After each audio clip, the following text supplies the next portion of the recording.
unfortunately... Now, I did just talk to him about half an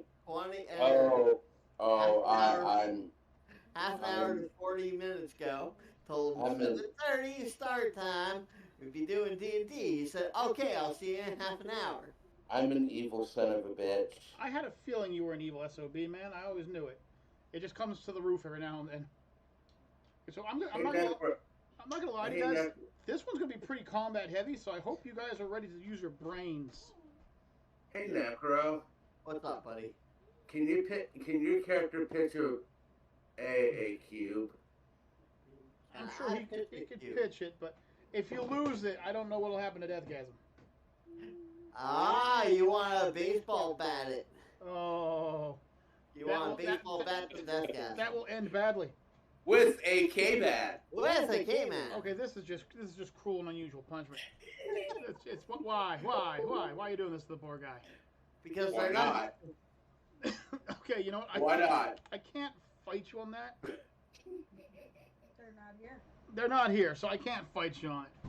Actually, when I just got off the phone with fucking K-man, 30 minutes to 40 minutes ago, saying, 7:30 start time, you said, I'll see you in half an hour.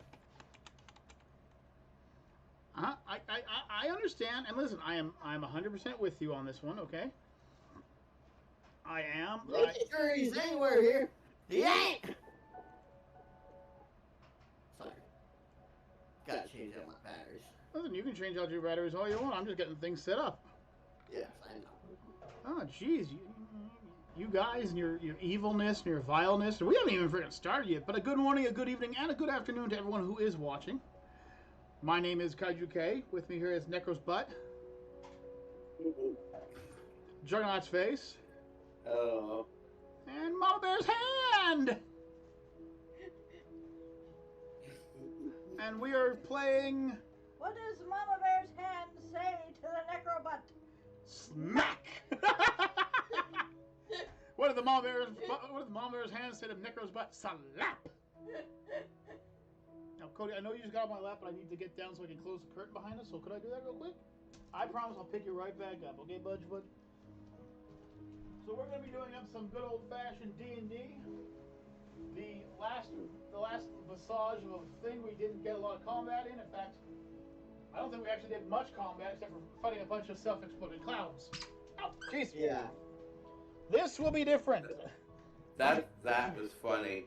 Talk about exploding clouds and you step on a squeaky. Yeah, he's got more dice.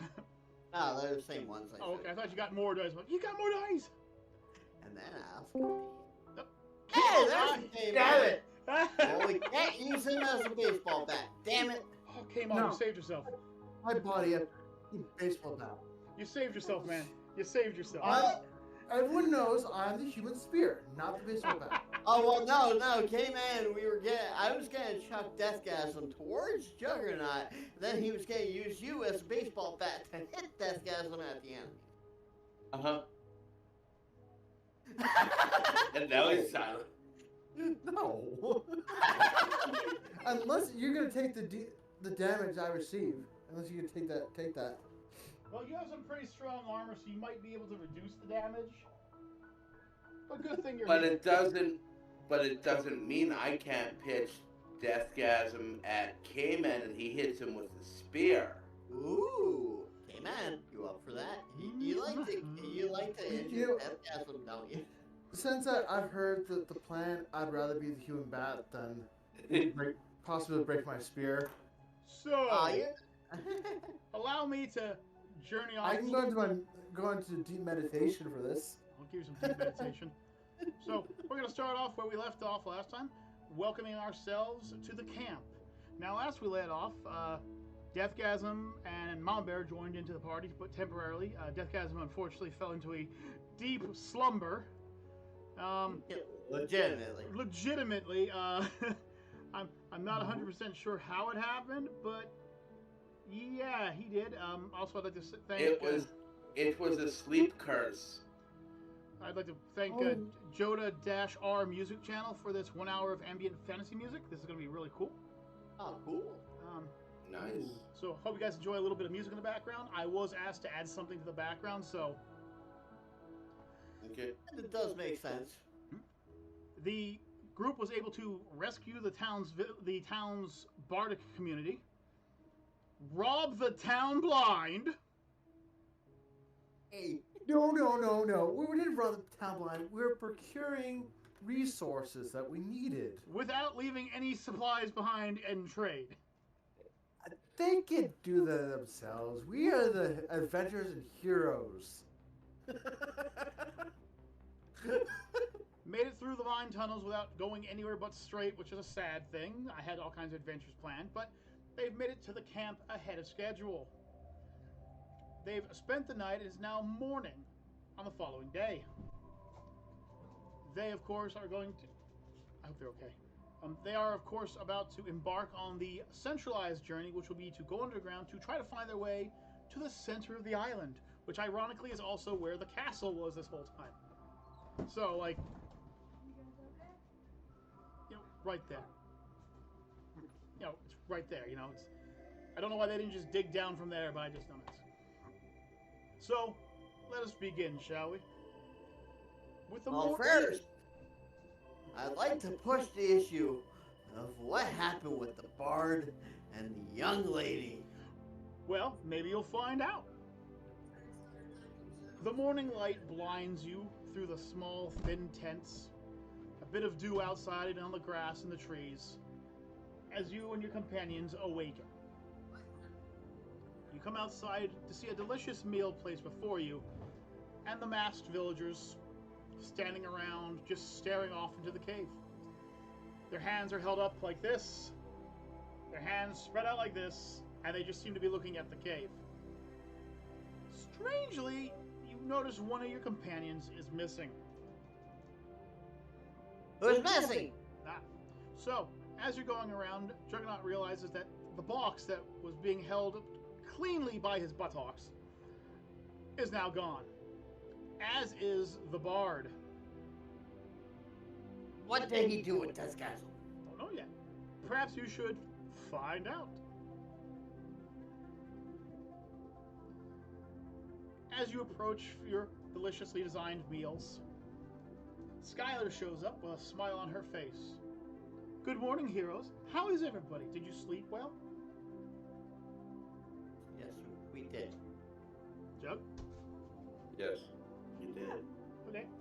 She's asking around. She's just looking at people. Just to give you it's like she's a very hyper 6-year-old in an 18-year-old's body. She's just, you okay, you know. So, very good. The cave is ahead of you. You may leave when you're ready. With that, she turns and starts to walk away. Hang on, Skylar. Oh, no.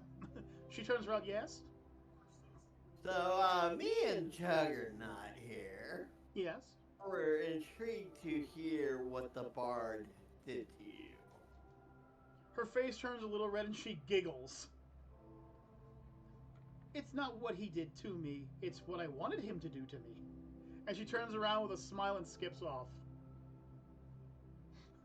The plot thickens. You enjoy a very delicious tropical lunch, a breakfast. Mainly fruits and a little bit of meat that you're not sure where it came from, but it tasted exceptionally sweet. Oddly enough, also at the table is a wooden mask by everyone's seat. Just sitting there.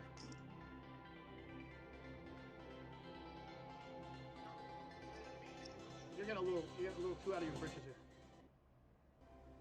There we go. There are wooden masks by everyone's desk, but they're not quite moving or animate. They just seem to be wooden masks. As you look around, you notice the villagers slowly get up and start walking back to town through the mine shaft. You are now all alone. Good, no creepy masked people anymore. Yet. So, let me describe the area you are. You're in a large circus-like tent area. One large tent with smaller tents around it. They're all made basically from cloth and wood, and you can actually see almost through the tents. There's like nothing there. It seems as if what they had done the previous day they had packed up and left. In fact, if you turn around and look into the rooms you were currently sleeping in, there's nothing on the floor. No beds, no hammocks, not even a floor mat. There's nothing to really explore around the surroundings. You can see where the footprints led. There's no footprints leading to the central cave, except for one pair of footprints. Other than that, all the footprints lead off. Yeah, that's intriguing. Why one set of footprints? Don't know. Could it perhaps be Bardic? Well, you really can't tell by the shoes. I mean, Right. it could be the bard. He could have grabbed Deathgasm and walked off into the cave for whatever reason he could have done it. Oh boy, it's going tonight. So, here's the situation. You're in the camp, and you have three options. You can head up the trail towards where the other adventurers are coming and try to meet them halfway. You can head into the underground cave system, or you can go back to town. Ooh. I say, we head to the caves. We have one for the caves. Anyone else? I think we should go to the caves. That's two. Can we get a majority vote here? I think we should explore the caves. And that's majority vote. Necro, it doesn't matter what you have to say. Oh, I did want to know what Necro had in mind. What do you say? I was gonna say probably head to the caves because I ain't dealing with that forest of fucking hell of fucking rapey fucking animals. Oh yeah. These are folks who are currently in Musk. Yes, I know you may not wish to join there. After what you're about Did to the villagers go to the forest? No, they took the caves. They went through the mine shaft. The other explorers were gonna use the forest because they had the mounts to Yeah. do it. Yeah, but you guys decided not to go that way, so yeah. So, you pick up your gear and begin walking into the cave. It's quickly noticeable that the temperature is suddenly dropping rapidly. Not normally either. The hot tropical weather and the moist air that you were so used to earlier is slowly becoming drier and colder. By the time you're actually inside the cave itself, the temperature has dropped to easily 50 degrees. Ooh. And what little moisture is in the air is just barely there. As you begin to walk into the cave, you notice several features. There's large stalactites on the ceiling that seem to be surrounded by some kind of glowing fungi. The route is a dirt route. It's going straight. There's no off chances to the cave just yet. And there appears to be another set of footprints that have just appeared out of nowhere. In fact, it looks as if they started right there and seem to be following the other set of footprints in. Huh. Oh. My fine adventurers. Yeah. Do you remember when we first entered the cave, there was a humanoid figure? Yeah. Something was following us that we couldn't figure out what it was. And you had cast. Actually, it wasn't following you, it was always ahead of you. Oh, okay. Always ahead of you. Ahead of us. You just never brought up the entire thing for the rest of the game, so I had to improvise. Okay. You will all regret that, by the way. Probably. Yeah, probably. Do you detect anything, Necro? Well, let me do a scan. Further in, Necro begins sensing some magical energies. But with an unknown cave with unknown properties, it could be something as simple as a runic bit of metal or a fallen adventurer's armor. Nothing really bad. He's also not detecting anything evil or anything like that just yet. As you progress... Juggernaut. Well, Juggernaut. Yes. Juggernaut, the master of holes.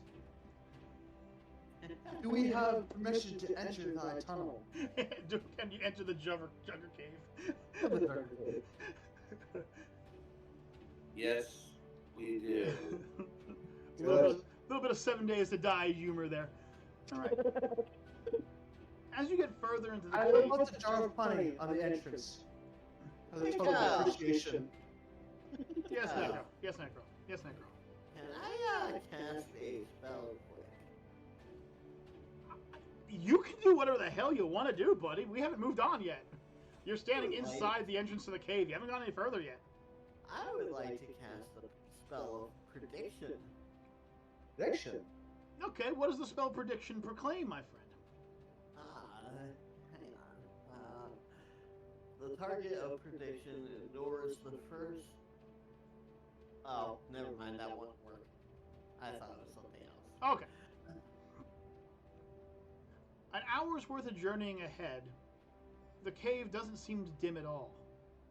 However, it's becoming quite apparent that the original lack of moisture seems to be coming back with a vengeance. The walls drip with water. A small stream appears to your right-hand side. And every now and then, for fleeting moments, your eyes play tricks on you. But they would anywhere else. This is a cave after all. If you've ever been in a cave before, you know that every now and then the darkness can play a few tricks on you. However, what it cannot play is the strange voices you begin hearing ahead of you.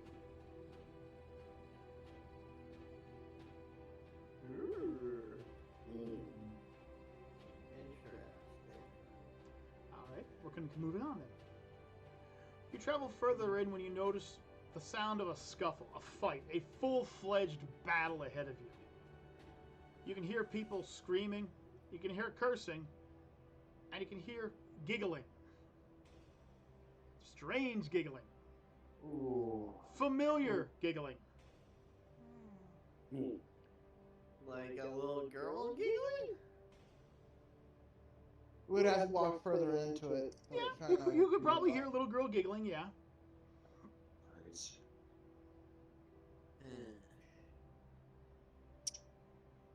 All right.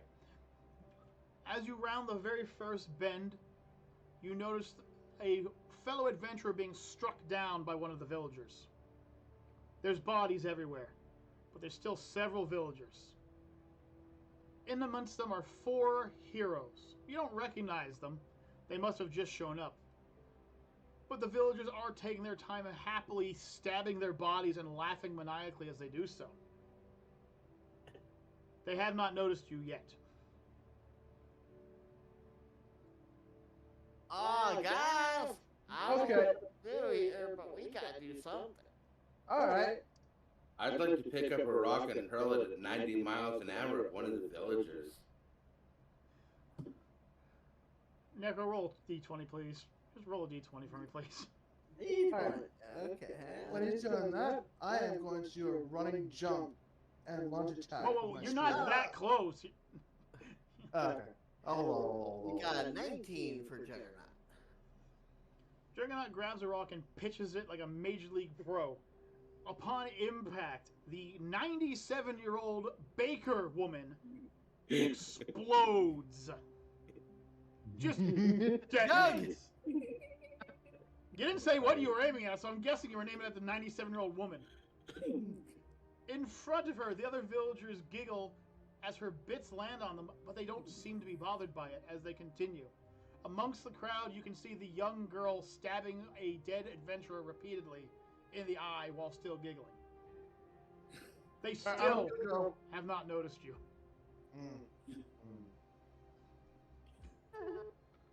You were about 90 feet away.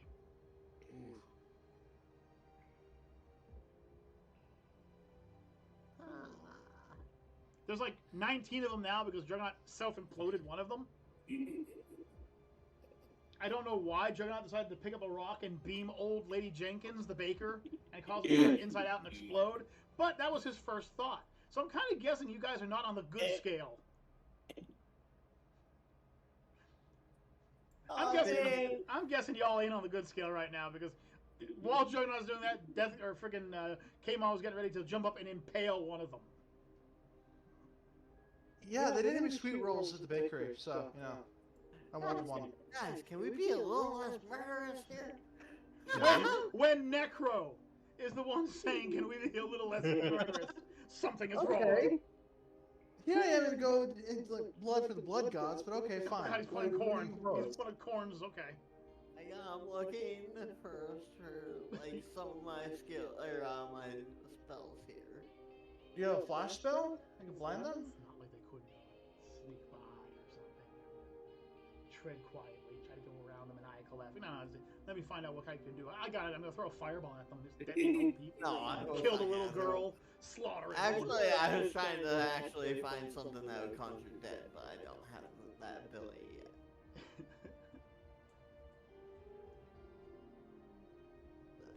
That's I'm sorry, that was my first. That was my first I'm thought. glad that was your first Yeah. reaction.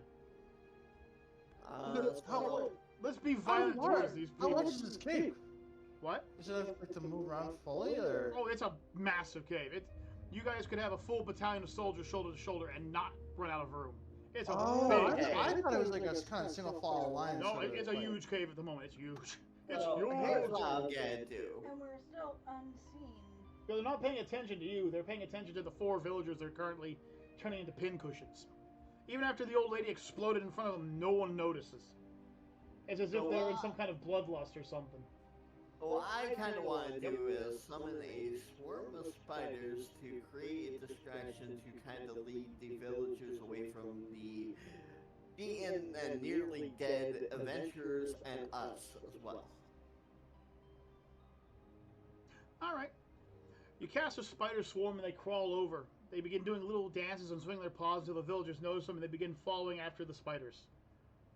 The spiders slowly lead them off, leaving you guys open to walk over to the buffet of dead bodies.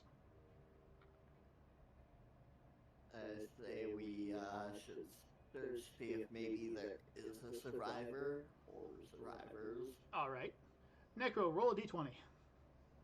D20. A d20. You're going to need this. Okay, we got a 14. As you approach the villagers, one of them leaps up, screaming the faces before they fall over. Their last bit of strength given up, screaming one phrase. As you check the bodies, you find out that they are quite dead. One of them has been impaled by several tools. One has a very large rolling pin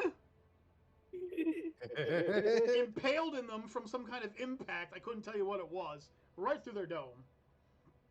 One of them is missing all their arms and legs, which you found in their mouth.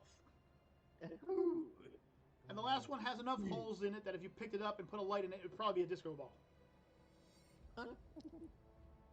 It is a very disturbing scene. Blood, guts, everywhere. Oh, they're not gonna need their gear or anything. Let's loot them. Their gear is torn to shreds. There is nothing. You might find if you search, you might find something, but you kind of get caught up in the moment and hear a giggle behind Juggernaut. Oh, hang on, maybe before that giggle quick. Just for comic relief, hang on, I'm looking through my spells here. I got a C20 right in my hand. Some plan. I got something planned, it's just I gotta figure out if I Oh, have what's he got planned? He's giggling at a spell. We're in trouble.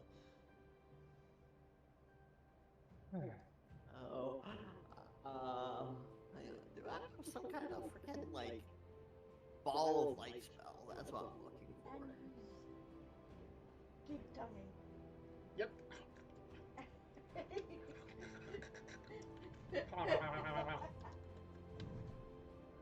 Well, you already have a light spell. I just gave that to you.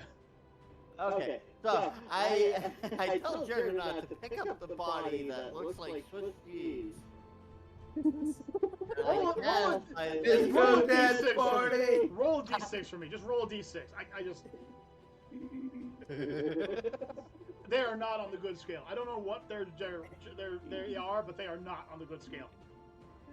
Okay, I might have a redemptive arc. I don't I know. got 4. I got 4. Okay. Juggernaut lifts up the body with its legs falling off, and you cast the light spell in it, causing it to glow with a malicious intent for the next 3 hours. Goody. Does it look like a disco ball? At It least? looks like a disgusting, dripping disco ball, but does not hide the fact there's a little giggle behind you. Okay, so I say I should do a scan to see if I can find out where or what kind of... My lord. Princess, At this point in time, turn the hell around at this and find point- out what the hell's giggling? at this point, Negro, Juggernaut it's feels behind me. Juggernaut feels a pair of legs around his goddamn shoulders as the little girl has hopped up on his back and is now sitting on him. Your scan detects that. I jump up and slam my spear into her. No, I smack him out of the air, not allowing him to do it. I make a Tom punch him. No. What is so hard No, about this? hold on. As K-Man jumps, I grab him by his throat and slam him down, saying, "Bad K-Man." No dinner. I No heard her snack. giggling on top of you. I was trying to... Well, she Oh. was giggling behind you until Necro decided to take 40 years to find out she was behind him. Is this what happened the first time when she got turned into a zombie thanks to you guys, you know? Is she a zombie? Well, kind of. The little girl giggles and hops off of Juggernaut and lands in front of K-Mod and looks at him and says, "Naughty, naughty." She then walks over to the body that's currently dripping blood and lit up in the sky and begins dancing underneath of it so the blood falls on her. And really, Why can't I stab her again, guys? listen, I ain't stopping you from stabbing her. We don't know what's gonna happen though. All right, fine. I'll put my murderous rage on hold again. She smiles and looks at K-Mod and says, "My friend remembers you." Uh-oh. And he's That not was a big friend. And he's not happy with what you did to him. He said he needs his arm back, but he couldn't find it. Could you roll a d20 there, Necro? Of course. And please roll low if you can. We got an 8. In the blink of an eye, before anyone can react, K-Mod has his arm snatched up and thrown. He spirals through the air and takes 12 points of damage. As you all dash back and look, in horror, the amalgam, the shadow creature that you once saw, stands before you, missing an arm. However, it's not the same. It has gotten much larger. Now standing at a comfortable 12 foot tall. The creature's blood-red eyes stare at only one member of the party. Yep. It lets out a howl of pain and rage. And from the shadows, 4 more just like it appear, except they have their extra arm. As you watch the creatures, you watch in what could only be described as the weirdest horror, or possibly boner fuel if you're into it, as their arms and facial features constantly distort and transform. Mouths opening up where they weren't, tongues for eyes, sometimes eyes of an insect, a slug's leg perhaps. They just molt and mutate. Roll for initiative, d20s. Alright. 19.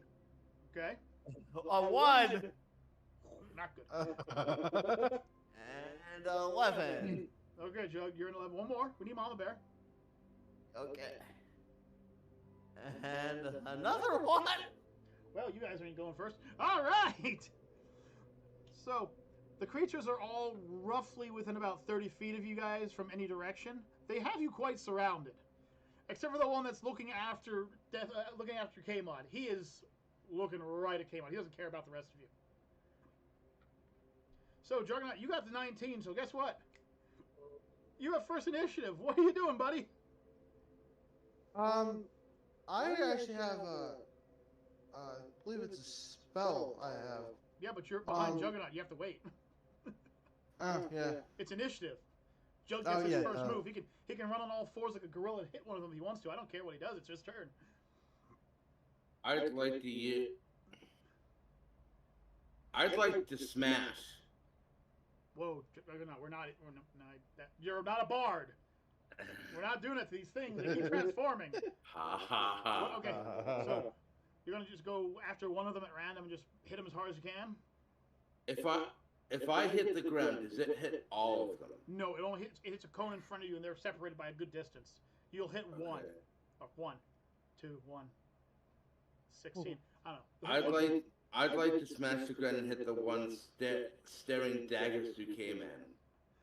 Okay, Necro, I need you to roll a d10 and a d20 at the same time if you could. Okay.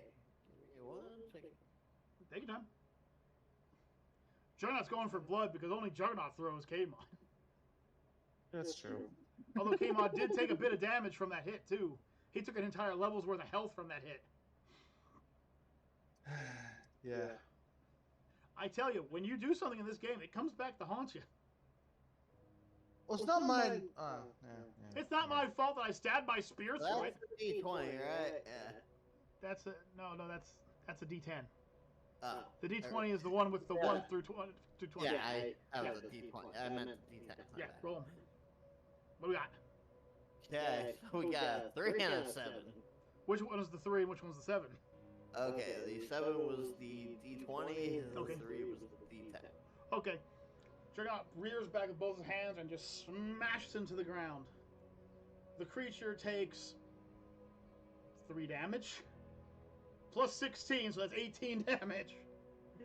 However, due to the fact that it was hit by the end of the wave, it does not falter, it does not fall over. Alright. Now, K-Mod, it's your turn. Well, boy, oh boy. Boy, oh boy, Lefty's coming for you. Yeah. Lefty. All right. I mean, he took his right arm. What else you gonna call the thing? I don't even know if it has a gender. It's morphing constantly. It's terrifying. It's morphin' time. Well, what I do have in my skill bag is a shield that gives me 20 HP per day. Okay, well you can cast shield if you want. It's temporary HP though. So. Oh, it's temporary. Well, that just means that you can't heal it. It goes away when it's out. Oh, do I get it back or is it one time? Well, if you cast it again, you get it back. Yeah. Okay. You I'm gonna do that just to. Okay. Yeah. So he casts the shield spell and gets 20 extra additional hit points. And now, Lefty, good old Lefty, lets out another roar and charges at K-Mod. Nick, I need you to roll me a d20, please. Oh. It's coming right at you. It's just. This is gonna hurt. A Can I roll something for? What That next? was a 7. Okay, What? that's bad. K-Mod can't get out of its way. I can't like roll or something. It catches you off guard. It grabs you by the throat and attempts to pin you to the ground. I need another d20 there, Necro.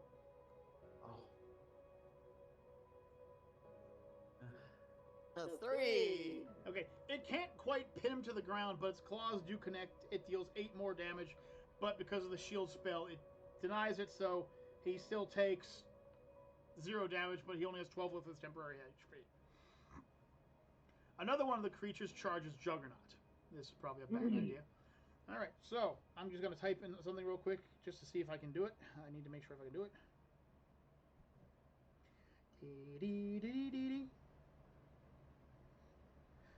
And let's roll it, and it is a... Okay, so, you might not believe this, but Juggernaut actually takes an impact. The second creature impacts Juggernaut, dealing 17 damage.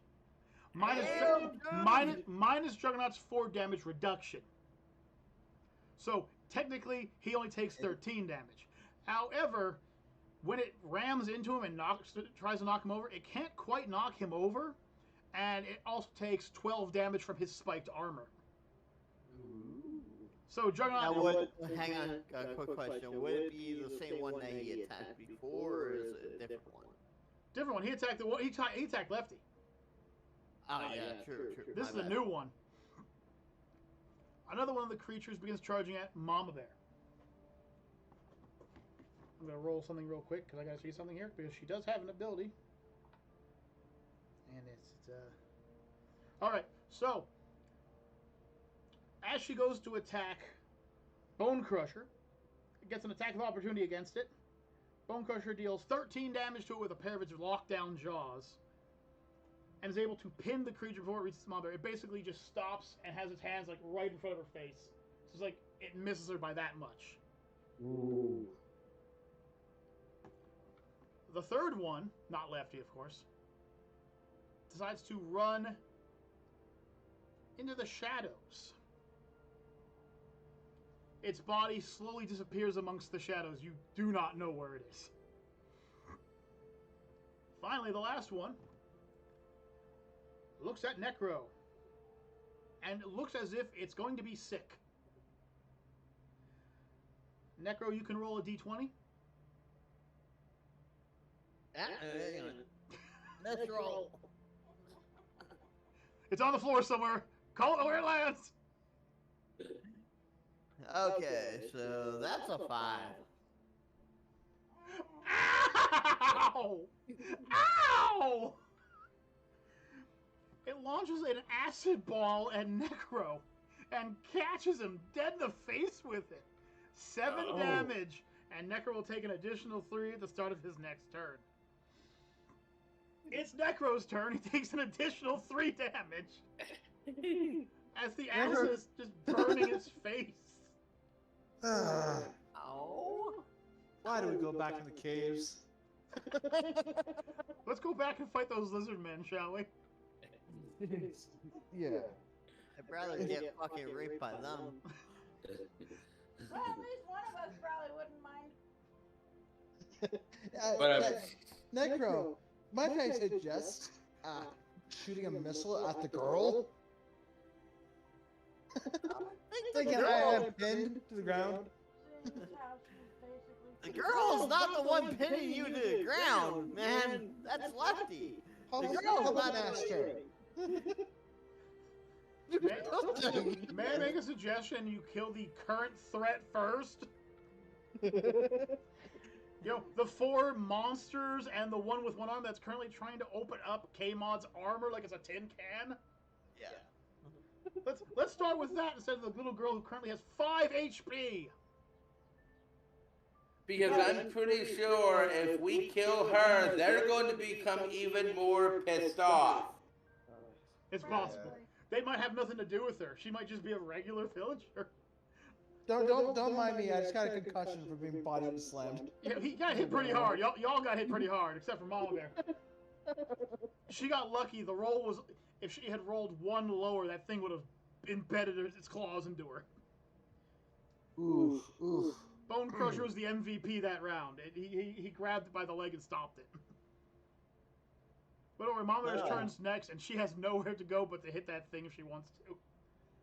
So, I want to cast a spell. Okay, cast a spell. It's called the Missile of Matter Disruption. Ooh. And what does it do? So, let me read this. It's a destructive energy is thrown from your hands, destroying nearly everything the missile hits. This spell creates 1 missile for every 3 caster level gained, So that's 3. starting at 1. Right, so that's 3, because you're at 6. Right. With a max of 5 altogether. Okay, so it's magic missile, but what does it do? What kind of damage? 1d6. 1d6 what type of damage? It just says 1d6 with damage. Okay, we're just going to say force damage. So 1d6 force. So I need you to roll the d6 3 times. Should I read the other part though? Yes, read the other part. Okay. With the ranged touch attack, you can strike both creatures and objects. On a successful missile can affect a 1 cubic foot of non-living matter. Okay, so it'll destroy matter, but it won't destroy living matter. Right. Okay, so roll that d6 3 times, my friend. Let's see what we got. Ooh. And which one are you aiming at, by the way? The The one who puked on you, the one that's currently after Mama Bear, the one that's currently after Juggernaut, the one that disappeared and we don't know where it is, or the one that's currently trying to turn our good friend K-Mod into a box lunch. I'll say Or the one that spit acid at you. Yeah, I said that at the beginning. Still a choice. The first 2 I want to go after the one that's after Lefty, Okay. and then the other one will be going after Juggernaut. You mean the one that's attacking Juggernaut? Yeah. Okay, the one woo! that's attacking Woo! Juggernaut. If I were another TM, I would have taken your word for it and you would have hit Juggernaut. Okay, roll a d6 3 times, man. First one is a 6. Nice. Second one's a 3. Okay. Third one's a 3 as well. Okay. His hand sparkles and lets loose 3 translucent blackish missiles of force. The first 2 strike Lefty. And for an added benefit of just because I feel like it,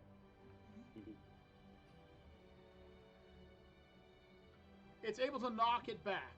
It happens to knock him prone next to K-Mod. Now they're both prone, by the way. It deals 9 damage. The other one swerves around and smacks the one that's currently attacking Juggernaut for 3. And it is unable to knock it away, but it's currently like stuck to Juggernaut. Like, you know, it hit him and now it's attached to the armor. So Juggernaut's like, the fuck was that? Okay. Does it take extra damage from Juggernaut's armor? Yeah, he has bladed armor. It has spikes on it.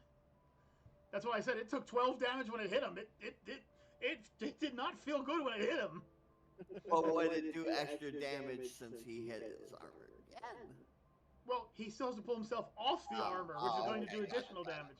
But it's Mama Bear's turn. Bone Crusher currently already used its move to protect you, so it's your turn.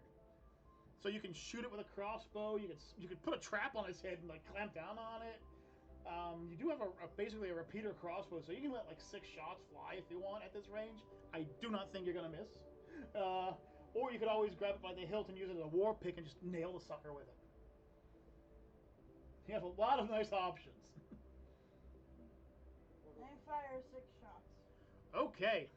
Mom Bear locks and loads and aims her dwarven short bow at the enemy. And she fires 6 shots. This is a full turn. She can't move after this, so we're going to roll. And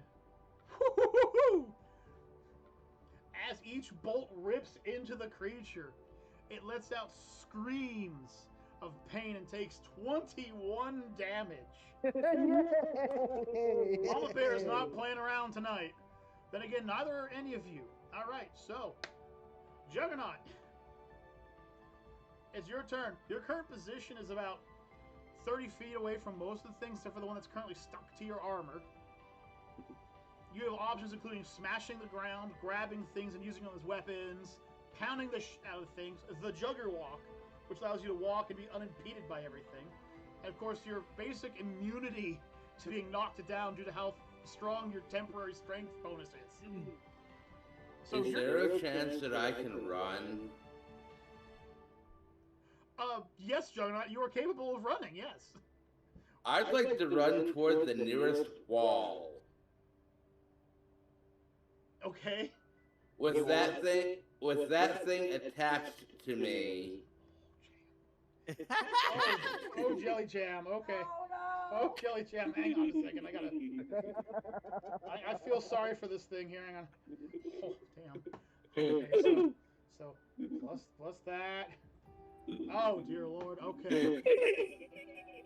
Juggernaut is not effing around tonight, folks. Do not play this man. Juggernaut turns around and begins running towards one of the walls. It's about 30 feet away. Jug has a movement speed of 40 feet.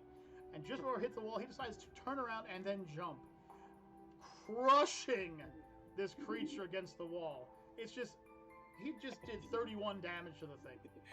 It doesn't exist anymore. It just melts off him.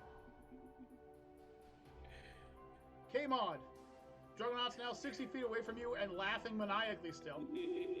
Lefty is next to you. He's got a bit of a burn to him, but he's getting ready to get back up, and you're currently knocked down too. You can take a free turn to stand up, or you can just like grapple him or something. Whatever you want to do. You gotta stand up though. Ooh. Alright, here's what I plan on doing. If I can do it. Tell me, I'll tell you again. Can I, flying from home, can I jump up and then toss the spirit back down? You'd have to roll a good roll, but yes, I could see that happening. I could see you handspringing up and throwing the spear down. So, I need a d20 roll, please. Alrighty, here goes. Fingers freaking crossed. Freaking 20! Yes! Freaking nat 20, okay. So. Okay, roll that, and okay. So, K-Mod is able to spring hand launch himself up into the air and then turn around and throw his spear. It strikes Lefty, but bounces off the hard floor, dealing 11 damage to Lefty. Lefty, very, very unhappy right now, by the way, stands up and then opens up its mouth, but you can't hear anything. Necro, I need you to roll the d20 for you, Mama Bear, and Kmon. Because Juggernaut's way off. Oh, great.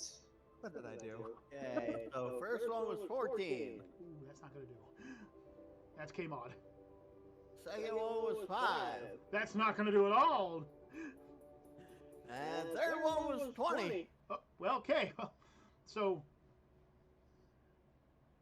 Mama Bear and Kmon feel a vibration go through their bodies. They can't hear it, but they feel it. They both take 8 damage. And they suffer a -2 roll to all of their upcoming rolls for the next 3 turns. Ouch. Necro, however, is able to just fight through it. Okay. It then takes its turn to move, and it runs into the shadows again. Hey, Kyle, not to, Oh, wait, it can't move, you're right. well, not to adjust the narrator, but you could say because of my roboticness. That's Oh, yeah, you could have dampened it by your robotics, yeah. I was just going to say you were able to force your way through it, but yeah, your robotics protect you. All right. So, you have 2 missing. 1 is currently Powder on the other side of Juggernaut. The one that went for Mom Bear turns and swings its claws at Bone Crusher. Oh. And... Ooh, it finds its place. It slashes Bone Crusher across the face and upper shoulder. Bone Crusher lets out a yipe and opens up its mouth for the creature to get free. It limps away into the shadows. You can't see it either. The final one, the... Wait, hang on. Oh, no, that was Lefty. Attack him on there. Missed that one. Attack... Oh, yeah, the final one. The acid spitter. The acid spitter.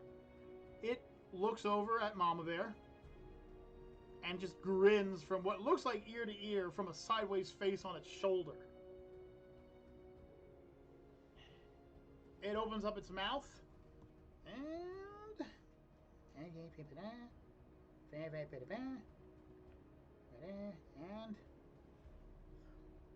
Mama Bear catches a small needle-like structure into her shoulder blade.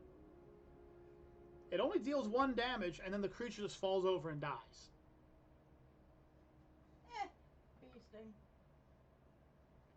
So, the only 3 that are left are currently lurking somewhere in the shadows of you guys. Necro, it is your turn. Okay.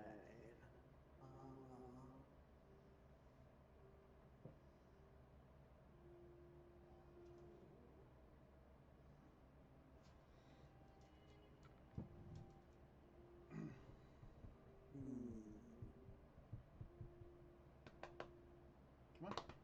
Come on. I will take my turn to do like. To do... I'm just trying to see my healing spells.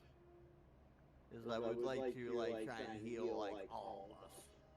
You will not... Unfortunately, you guys are not within range for you to be able to heal everyone. Okay. I'm kind of 60 feet away. You're 60 feet away, and Mama Bear is like 40 feet away. You won't be able to heal everybody. Although Mama Bear's poor little Bone Crusher is kind of bleeding at the moment. It's going to take damage on its next turn.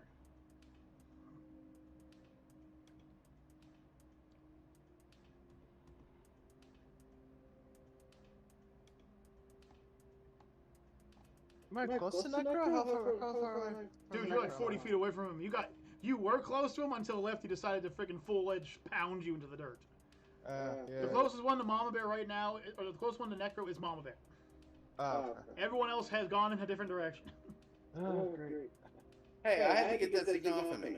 That is true. And now I have to pick up my spear next And turn. you had plenty of ways to do it. Well, I will heal me, Mama Bear, and the kitty that you saved. With what? Trying to figure out why is it so hard to find healing spells? I don't know, because you're a low level and would only have access to spells that can only heal you. or one target. Like, you can't heal everybody right now. And as it goes, you should probably be healing yourself. Because Mama Bear can heal herself, too. Mama Bear can tend her and her companion with her tend companion skill.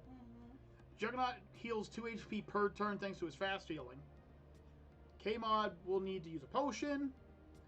But you kind of got acid sprayed in the face, dude. Like, you're looking kind of like Two-Face right now. You might want to fix that.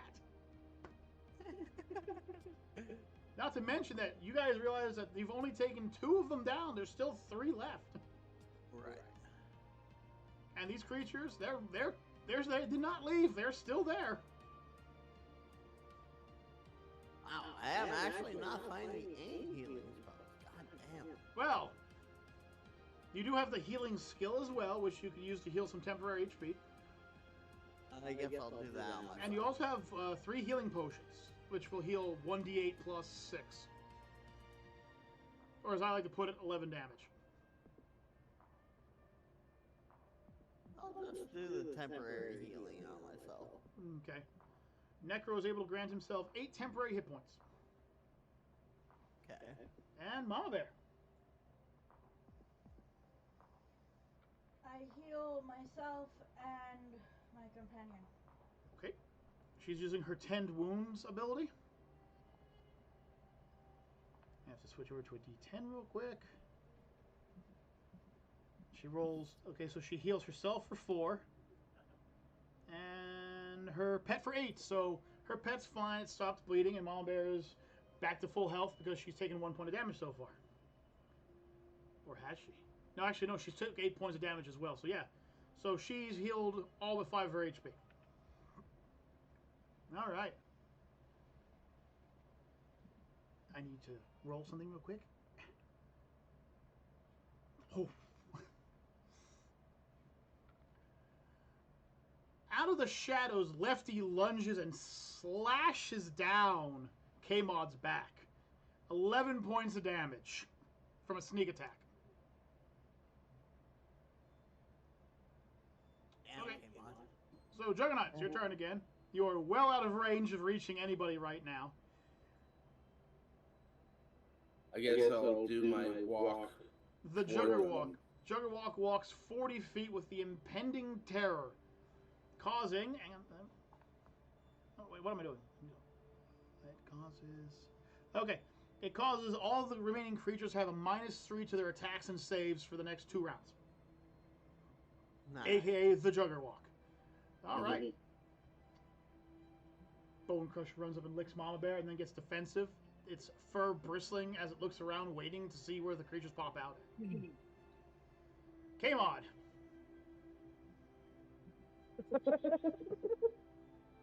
Come on, you just got slashed. What's your retaliation? I am going to pick up my spear and then haul ass to Necro. Just get some distance from them. Okay. If possible. Or You, look that way. you can do that way. All right, he hauls ours. He's standing right next to Necro, trying to get ready. He's at 31 HP. He's not doing too well. Alrighty. Roll another quick D20 here. Clear. Okay, and... Alright.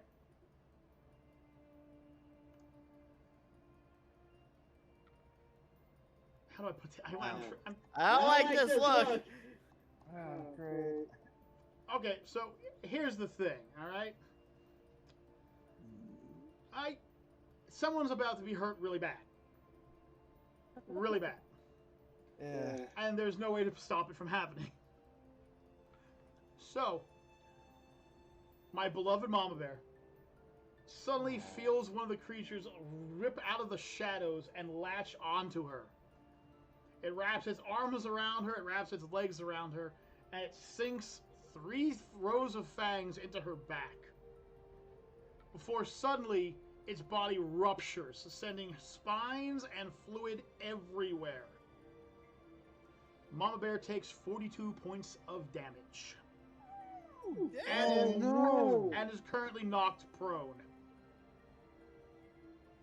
Mama Bear has 11 health left.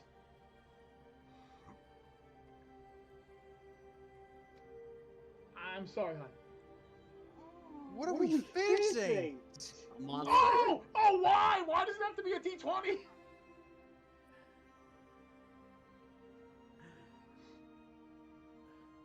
Oh no. Oh no. So, from the ceiling drops down the other hidden creature. It lands between K-Mod and Necro. It begins to explode as well. K-Mod, you are now at 8. Necro, you are now at 22. And you're both knocked prone as well. It was a D20, I'm sorry. There's only one left, and that's Lefty. There's currently only one left. 3 of your adventurers are currently on the ground. One has 11 health. One has 22, and one has 33 because of his temporary health that's now gone. Juggernaut, Thank God. Thank the good We Lord. know that I am the best at healing. Juggernaut, you're currently sitting at 44 HP, and at the beginning of your turn, which is now, you're at 46 HP. I'd like to do my 3-point stance and charge right at Lefty. Okay, so he's gonna. Okay. Necro, if you could roll a D20 Of course. from the floor, apparently. 16, buddy. 16. Oh, jeez. Okay. Juggernaut rushes at Lefty with full power and just clobbers into the thing, sending it flying. The creature hits the ground very hard with a shattering, crunching noise, like a kind of like a paper bag being crumpled. Either be here or be over there. It rolls off into the shadows where it disappears into the ground. Okay, so let's. Ow! Damn it! And I've just taken 1d6 points of slash damage from Cody. Ow, thank you, Cody. I appreciate that, you mutt. Ah, anyway. You can't get comfortable. It's pretty bad when the DM's actually taking damage. I am God. It hurts. So. You're welcome. Yeah, it's you're welcome to the team. So let's explain where we are now, shall we? Mama Bear is currently laid out on the ground, with what I can only explain to be a detonation wound all over her back from this thing. Necro and K-Mod looked like they ran each other and fell over, covered in blood and gore. And Juggernaut is triumphantly pimp walking in the distance. What are you guys gonna do now? Well, I believe it's K-Mod's turn. Is it? No, it's over. You guys, the fight's over. Freaking Lefty disappeared into the shadows. The other ones decided they're gonna detonate on you. Oh. Okay. I quickly, even though I'm disoriented, I quickly rush over to Mom Bear and try to drag her back to where we are. Okay. He kind of stumbles up, kind of like He starts walking towards Mama Bear, and there's somebody there healing her. All right. Did someone get the number of that truck that hit me? Juggernaut Jared, thank you. In the shadows, you can't really make her out very well, but you can see she's basically healing Mama's wounds up pretty nicely. Mama Bear is, of course, in shock right now because that impact probably knocked the wind clear out of her. But from Mama Bear's point of view, it's a little different from what she's looking at. Mama Bear is currently looking up at a Lilith female figure, wearing what can only be considered a Harlequin's hat. Has a large red bulbous nose, rather large hands and feet, and is currently chanting as it heals her. In her head, she's hearing doo doo doo doo doo doo doo doo doo and honking noises as her HP slowly climbs back up. Okay. I'm not gonna hit it. Oh. For once, he doesn't want to hit it. Damn, I'd hit this. Nah. I'm not gonna bonk it with my spear. Oh, different type of hit. Different type of hit. I got you. It's able to heal Mama Bear up to about -10 of her HP, so Mama Bear is about 50 HP, give or take. And it stands up with a smile, with a large hammer on its shoulders, Oh. and waves at you and honks its nose several times. I bow. I Okay. say thank you, And Juggernaut's pimp walking. I'm Spider-Man 3 walking. I like it. Juggernaut's wounds will heal on their own. That's no problem. I'm surprised no one's asked, hey, who are you? But anyways, it walks over to Necro and places its large red glove on his chest, which only has 4 fingers, by the way. And he begins chanting as well. Necro begins hearing clown songs and smelling popcorn. His body slowly begins to regenerate as well. I ask, who are you, kind sir or madam? It's a madam. It's a madam. Okay.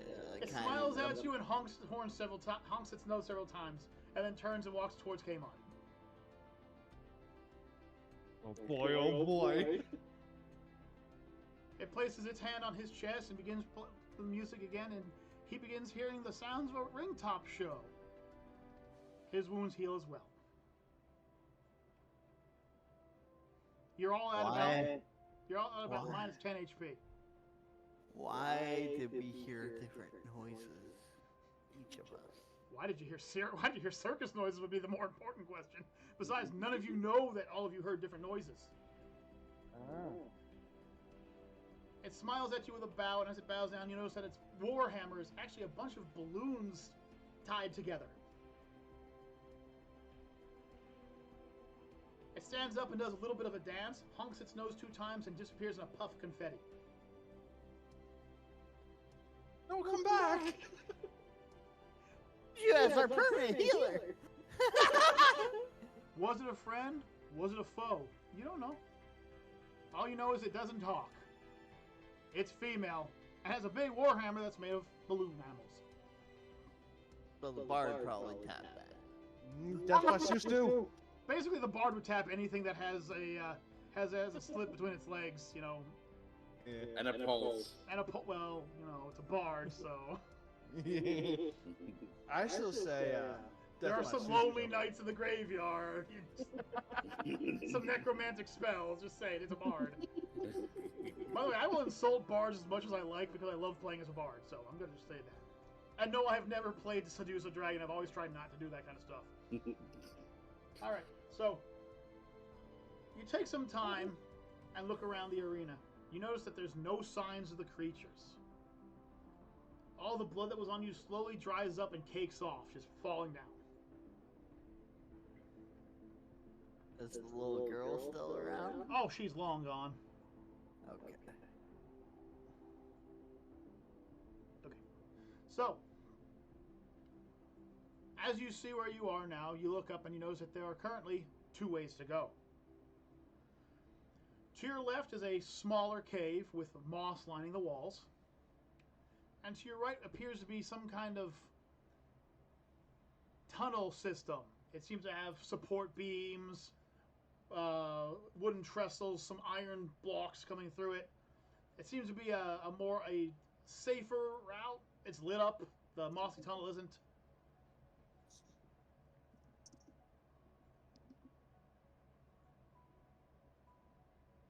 Hey, let's go down the mossy tunnel. That's 1 vote for the mossy tunnel. Second that. It's 2 votes for the mossy tunnel. Great.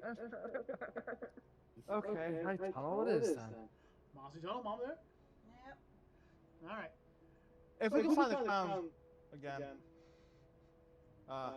So, Besides, we have 2 people that can cast light spells. listen, I never said it was dim. I'm just saying it has the same lighting as the rest of the cave does. Right, I'm just saying. Right. All right. So, you begin to go towards the mossy cave. Necro. Whoa. I'm gonna find that clown. Death by Seuss do. Apparently, he's the bard of our group. Oh. Oh, joyous day. Anyway, Kyle! As you continue down the mossy tunnel, you find it kind of slick and treacherous. Mama Bear is able to keep her balance due to her ranger training, but the rest of you are kind of finding it difficult to keep your balance. The rocks are covered in water and moss. It smells delicious down there, though. You know what a mountain spring smells like, right? Yeah. It smells like that everywhere you walk. You stumble and fall every little bit, but nothing really all that bad. Oh, Necro, can you cast to see if you're able to drink the water? He could scan. He can detect poison, that kind of stuff. Yeah. So I'll scan the water, see if there's any impurities. Nope, the water comes up as pure water. It'd be great to bottle and great to drink. There's nothing wrong with it. The moss is curing of any impurities that would go through it anyway. When I'm drinking the water, I'm taking a big gulp. Yeah, takes a nice big gulp. Refreshing and delicious. Is the moss edible? Sometimes moss is. Depends on the variety. I assume. The moss is not edible. Okay. Alright. It is a green lichen that will cause the runs. So if you guys like Want during fights. I'll just spray my shit on you. Okay, calm the hell down, Peter Piper. We're not doing biological damage right now. Yeah, we're not doing biological warfare. Yeah, you Hang on. I'm gonna use my ignite. No. Somebody stop him. Someone stop him, please. Can we turn the moss into a poison? To use towards our advantage. And Mama Bear would be able to turn it into a mild irritant. It could be useful if she could turn it into some kind of injection. She could get the enemies the runs. Like on her arrowheads? She Her bolts. could definitely toxic up her bolts. Yeah. And Cayman could toxic up his spear. His spears. It would take too much. It would take way too much for him to do it. Okay. Imagine yourself. You ever seen a great sword? Yeah. One of them like 4 Okay. foot long blades. Imagine that attached to the end of a handle. That's what he's currently using. War pike. Yeah, except if you swung it, you could take a head off. Okay. So, y'all reach down and notice the cave walls are getting a little closer every now and then. Not too much to worry about, but what was once a 30-foot length of the cave is now knocked down to about a 20-foot cave. You begin hearing what you think is chanting ahead of yourselves.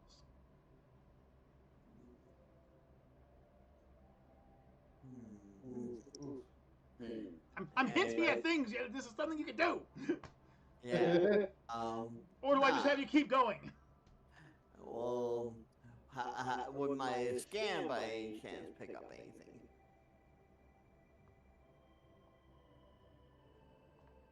Like detect life or something, or just detect anything? Hit magic. You could reach something with it, yeah.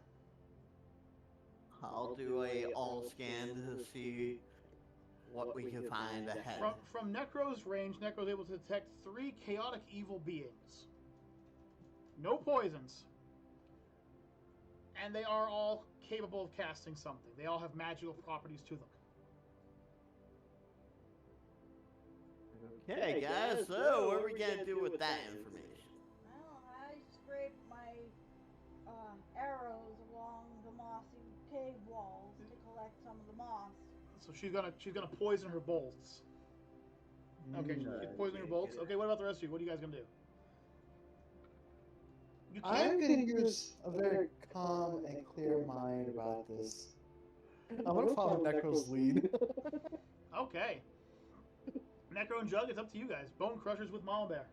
It keeps trying to eat the moss, and she keeps trying to have to pull it away from it so it doesn't eat the moss. What is it, Necro? Big licky tongue trying to get at the moss. She's like, no, stop. Giant freaking baboon monster. It's like Cody. Oh, it's like Cody, except it's like 7 foot at the shoulder. Yeah. It's a dire hyena. She could ride it if she wanted to. I basically designed it so it could be her war horse. Okay? Necro, what are you thinking? So, can I summon a divine familiar to scout ahead for us?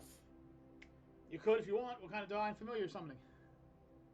Oh, it just says divine familiar. Okay, what does it say it does? It's a ritual apparently. Okay. Got more than enough people. It takes apparently 24 hours. Then no, you can't do it unless you want to sit here for 24 hours casting the ritual. No.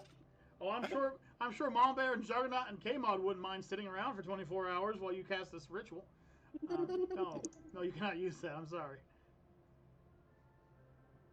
How about I suggest that we don't reveal our presence right now. Try to skirt around them, or just listen on. Sneak up on them, possibly trick them. Yeah, Stealth. Stealth. Okay. Y'all okay with being stealthy? Yeah. Yeah. Whoa. How am I stealthy extent. of it? Actually, Juggernaut, the Juggernaut class actually does have the hide and move silent skills. Okay. Just to let you know, the whole thing about the Juggernaut is he can wear heavy armor, but he doesn't have to. You're wearing medium armor right now, and you're doing fine as it is, Okay. You're able to sneak up to a small corner and look around it. There are actually 5 people there, and a 6th somewhere. You can hear someone mumbling, but you can't see them. Okay. They all wear very, very brilliant red robes with a shimmer to them, almost magical, if you would. Their hands are hidden in white gloves, and their faces are hidden with white masks. Oddly, the masks have nothing on them, as if they cover the entire face. They sit around talking to one of the villagers. The villager seems to be fighting against them. At least it's trying to, it's like holding onto its mask, and you can see like it's losing the fight. The mask is coming off. It's as if they are literally pulling the mask away from the person, and the person's fighting. You guys want to do anything, or you just want to sit and watch? I'd like to continue to observe. Okay. Can we detect what language they're chanting in? It's common. They're speaking in common. Okay. Necro, because you are black, can you hear what they're saying or discussing? I'm sure I can.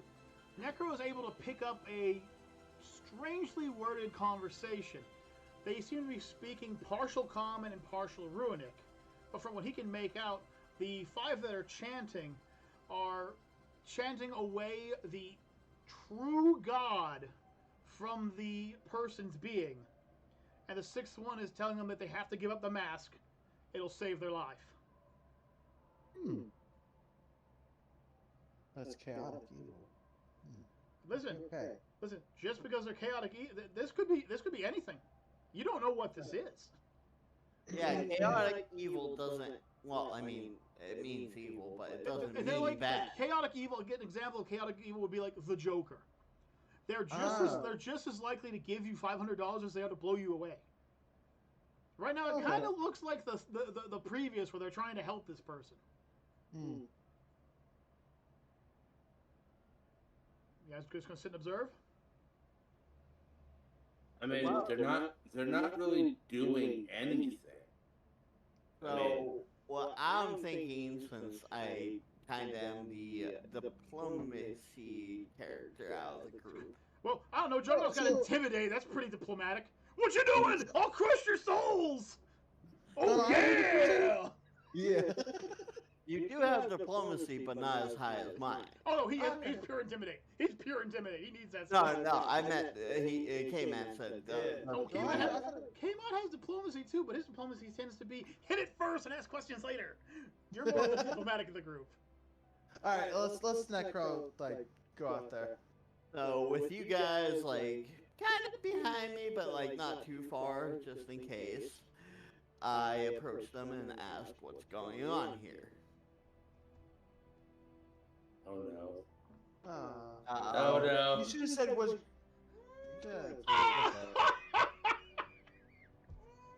We should have said Oh, no. or watched. As Necro approaches, the chanting gets louder, and he feels himself being lifted up into the air. He is pulled into the circle with the other villager, and is held aloft as the other individuals look up at him in shock and awe at what the he was thinking, approaching people who are currently chanting a magical secret instead of, I don't know, using his detection skills or something like that. Anyway, Necro takes 9 points of psionic damage. They turn and focus back on the young man who's currently losing the fight until finally the mask comes off. Except when it comes off, there's more to the mask than you guys saw. Because from where Necro is standing, he can see that the other side of the mask is full of tentacles and teeth. When he got pulled into the room, he could see that the mask was actually attached to the back of the person's head. Oh. They pull like a face hugger, yeah. They pull it free, and the one in charge aims at it and fires a blue blast from his hand, detonating the creature on impact. It then looks at Necro and waves its hand like this, and Necro is sent flying, taking 11 points of psychic damage. When did I can fly? God! Can I try to catch him? Well, you can try. That'll probably lower the damage a little.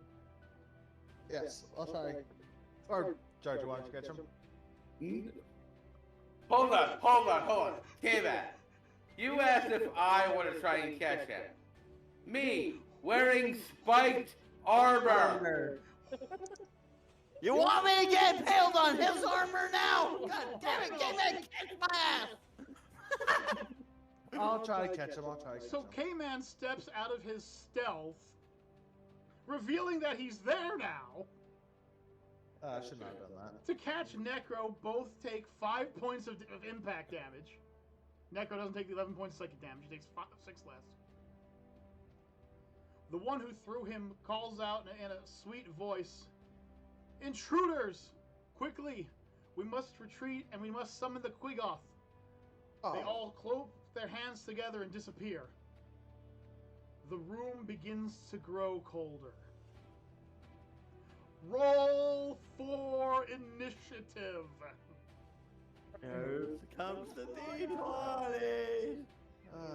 Boy, oh boy. Boy, you guys couldn't just stay in stealth and watch what happens, could you? No. Try to be nice. The first one's a 10. I got 19. Is that gonna do you The much good? second one's a 5. Okay. And the third one is a 17. So 17, 10, and 5. Okay. But So, it went 10, 5, 17. okay. So the 10 was you, the 5 was Juggernaut, and the 17 was Mallbear. Kamon gets a 19. Yes. As the room grows colder, you begin hearing chanting from everywhere around you. I don't like this, guys. Certain words start echoing through your heads. At this point, let me remind you that Mallbear and Juggernaut are still in stealth. You two are the only ones who are in trouble at the moment. The ground begins to congeal with a rottenness slime that ebbs and bubbles. The smell of rotting bodies fills the air. Yummy. Bones begin to form, but they're slime. As the creature just erupts from the ground. Its body is oval in shape. Like a football of just pus and slime. It has 2 long, what could be described as appendages. Perhaps tentacles. Oh! No. As its body slits in half, revealing rows and rows of razor-sharp teeth It lets out a cry that sounds like a million doves. It is the Quiggoth. It is an eldritch horror. And it has set its eyes on you two. I just had to help. I just had to freaking help. Oh, but wait. There's more. Just looking upon the sheer mass and terror of the creature and being that close to it, Necro, could you roll 2 d6s, please? Oh no. Psych damage. So we got 4 Ah. and a 2. Well, neither one of you stopped from the damage that this thing's going to do to you. Each one of you feels your bodies chill and you are unable to move. You have both been paralyzed. It's a large creature, in case you're wondering, Juggernaut. It's roughly 30 feet in size. So, Mama, you want to go back to the where we spent the night? Let them deal with it.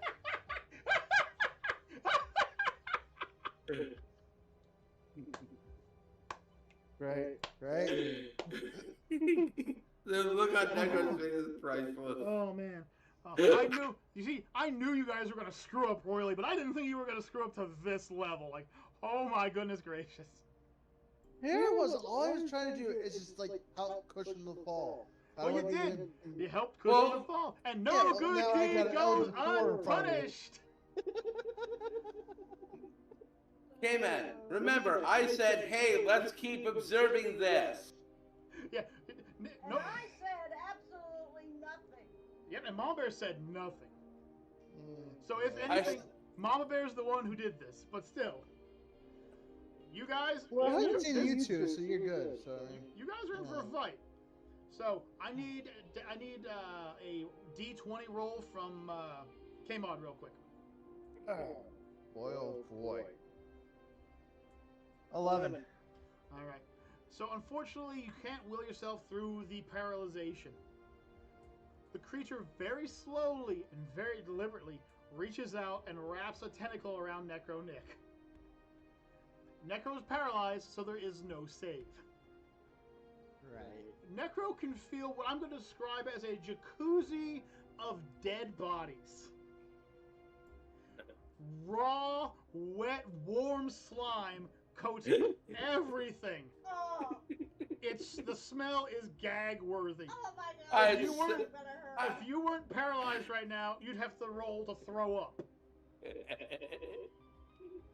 I'm so glad that I don't picture that I cannot picture this. Oh, it's I like can. it's like Oh, it's like God, a I rotten can. Pizza the Hut from frickin' Spaceballs. It's just nasty looking. All right, so it's got Necro in its grasp. Mama Bear, all you can see from where you are is this massive, slimy, dripping, drooling tentacle grab Necro and pick him up and pull him away. Bone Crusher, by the way, is curled up in the fetal position, whining and crying. Bone Crusher will be no help to you this battle. What do you do, Senorita Crossbow?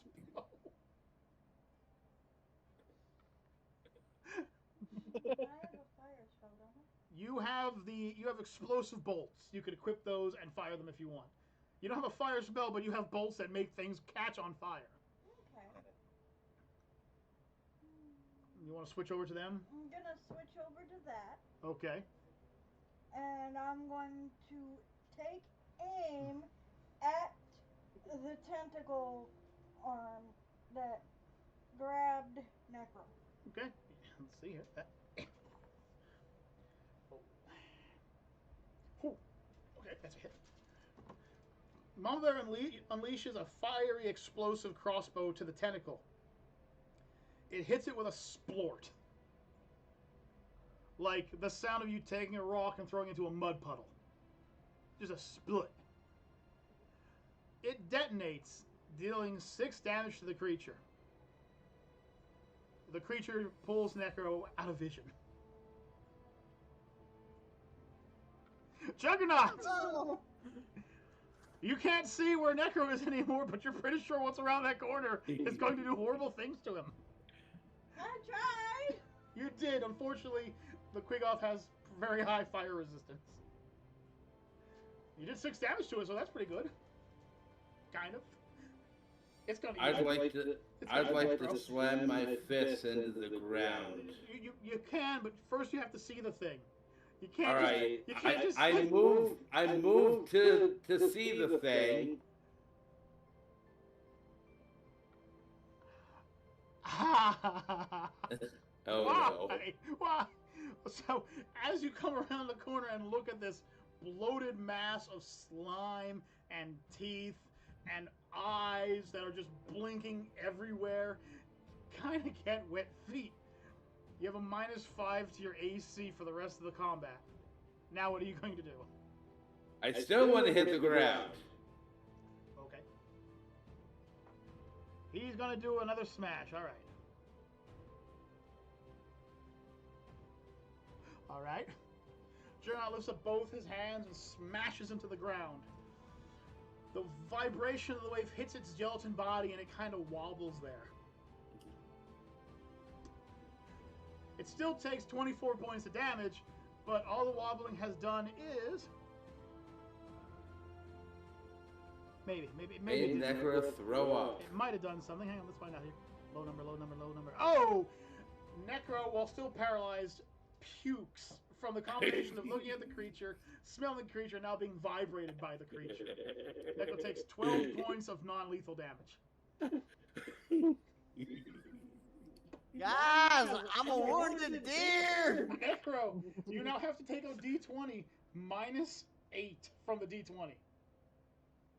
-8 from the d20. Unless you land a pure 20, you have to take -8 off of whatever it is. Oh no. It's his turn. I can see it at 1. Oh. What? It's a 6. Okay. Necro can't break free of the paralyzation. It pulls him closer into its teeth and opens up its mouth. K-Mod, roll the dice. Let's see if you can break free from the paralyzation. Ooh. At 8. Oh.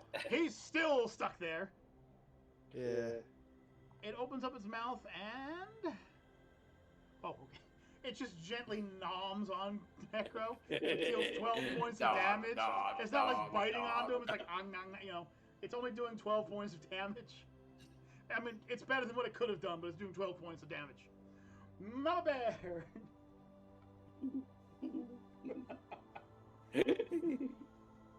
I'm a snack for this fucking thing. Nomming on him. Obviously, the poison. I had to come out of the shadows. Necro had to say hello. It would not be able to paralyze you. Well, elves are just naturally immune to paralyzation. No, I mean my I never said. poison arrows. Well, actually, it's an outsider, so yeah, your poison can probably do something to it. But you'd still have to come around the corner. And look ugly in the eyes. Seeing as currently the only thing that's been done to it is it took a little bit of tentacle damage, a little bit of shaky damage, and has nommed on Necro's head. After Necro threw up. After Necro threw up everywhere. And K-Mod's like this, he's like, ah. He's just there, he's just like, ah. Out, hey! Came on. Yes, I'm sorry for my next turn, by the way. Oh, God damn. Oh. Okay, I'm afraid of what he's gonna do. Okay. I come If out it gets with me the loose, you know, Okay. This is a sneak attack turn. Okay, so what are you gonna do? I'm paralyzed right now, so you can use me as a human spear. I'm just saying. fire. Have you ever seen my poison arrows Okay. Add the creature? at the creature. Alright. Oh yeah, he can't do a full load because you moved. Okay, hang on. Okay, so. Okay, so Mom Bear comes around the corner, looks at this thing, but because of her elvish heritage, she's not paralyzed by it.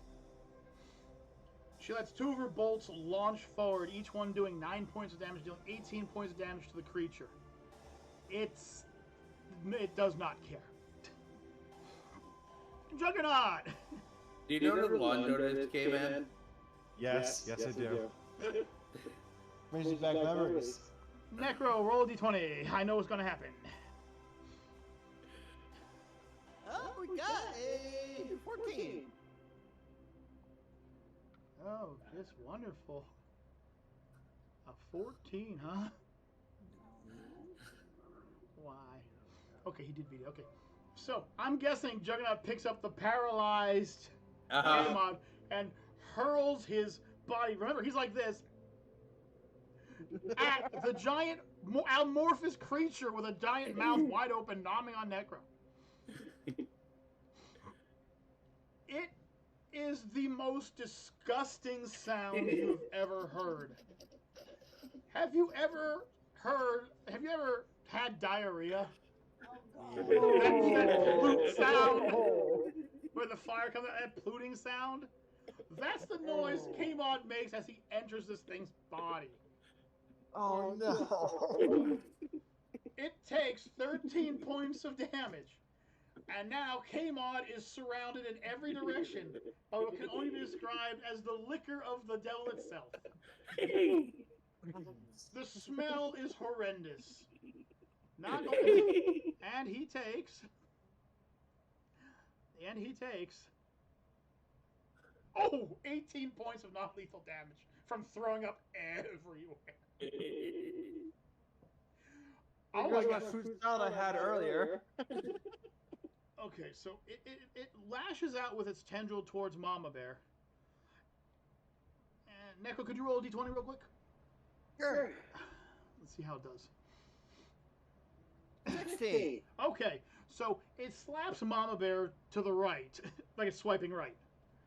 But it can't quite wrap around her.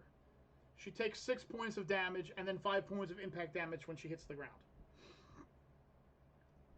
Hey, K-Mod, I know it's a bad moment, but could you roll your d20 again?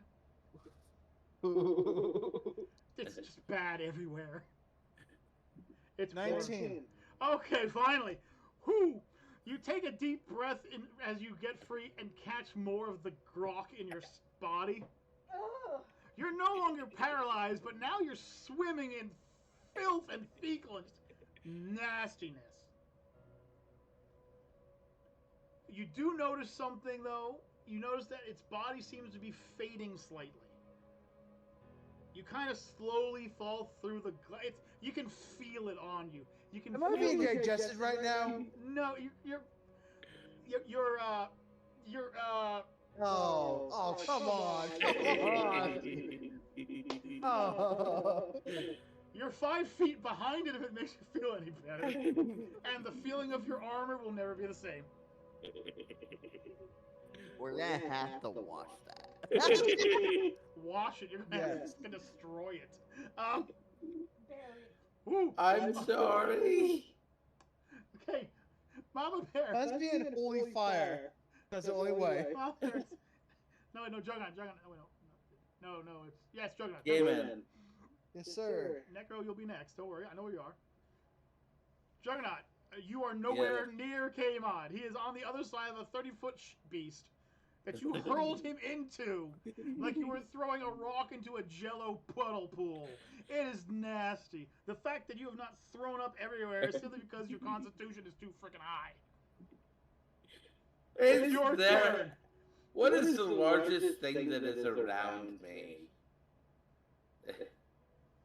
The monster itself. Please don't say me. Mama Bear. I'm not gonna do it. I'm not gonna do it. Shit, no. I'm sorry, but if you want to talk the largest thing around you right now, other than small rocks, it's Mama Bear. And you're not hurling that 30-foot slosh monster. I'll pick up a nice rock. Okay. What are you gonna do with the nice rock? I want to whip it right at its head. It's kind of hard to miss. It's all head. You pick up the rock and you throw it, and it splits into its body, and kind of just floats there. It takes 4 points of damage. I'm trying, because I don't want to run into that thing. Okay. Juggernaut, what you can do is just use your full run and run through it, have it cut with all the blades and everything. Everywhere. It would be everywhere. I've already cut your path, Juggernaut. Just go right through. Necro. Okay. Necro, you phase through its arm and its body and are deposited 5 feet behind it. Am I still paralyzed? Roll a d20. I got 14. Almost. It's as you phase through it, one of its teeth caught you, and you took another 12 points of bite damage. Oh no. It's slowly fading even further, Mama Bear. It's your turn.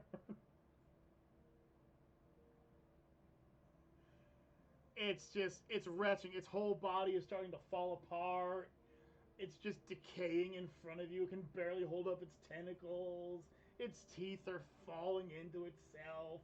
It was an improper summoning, you can tell. As an elf, she would be able to tell runic and summons just by looking at them. So she can tell this thing is just, it's on its last. She doesn't have to hit it if she doesn't want to. It's not going to make it to the next turn. But you guys are behind it. And it's about to go sploosh. Oh. At the end of Mama Bear's turn, it's going to go sploosh. And you guys are just, you're all going to regret it. You're all going to regret it. Andy Dufresne going through the sewer system from the Shawshank Redemption is a lot better.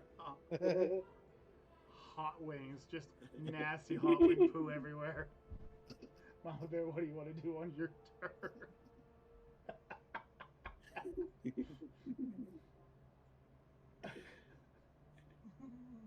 She's giggling over here. I don't know what's going through her head right now, but she's giggling. She's shaking her. Has anyone ever seen the Golgothan from Jane Silent Bob Strike Back?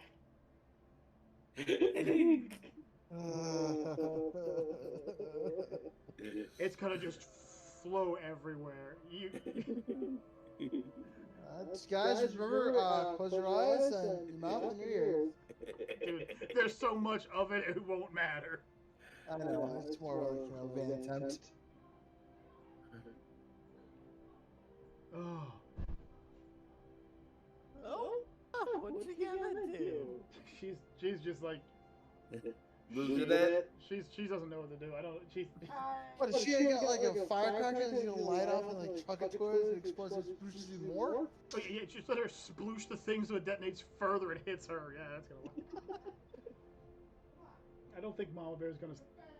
I don't think Mama Bear's gonna let it happen. I think she's gonna end her turn and you guys are gonna get splooshed. Oh. Come on, fire some arrows at least. Do some damage. Well, just to give you guys a head up, this Quigoth was an improper summon, and you guys have so far done like, a 50th of its health and damage. Guys, we're in the splash zone. No, Juggernaut, you're not in the splash zone. You are the splash zone. Juggernaut, you are outside of the splush zone. Mama Bear is outside of the splush zone. Necro and Kamon, on the other hand, are well within the splush zone. We're in the bullseye. You guys are in the caution. You are going to get wet on this ride part. Mama, what do you plan to do? Mama, don't do anything!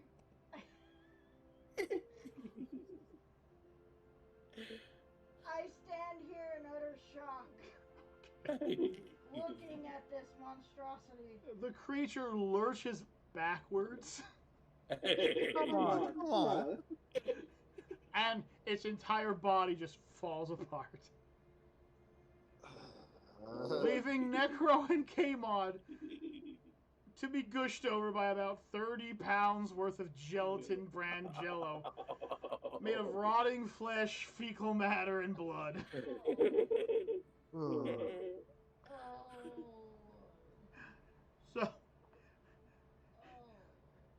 Necro takes. Hang on, I gotta get the number here. Necro takes 23 points of non-lethal damage from puking everywhere. Look at Necro's face. K-Mod takes 26 points of non-lethal damage from throwing up as well.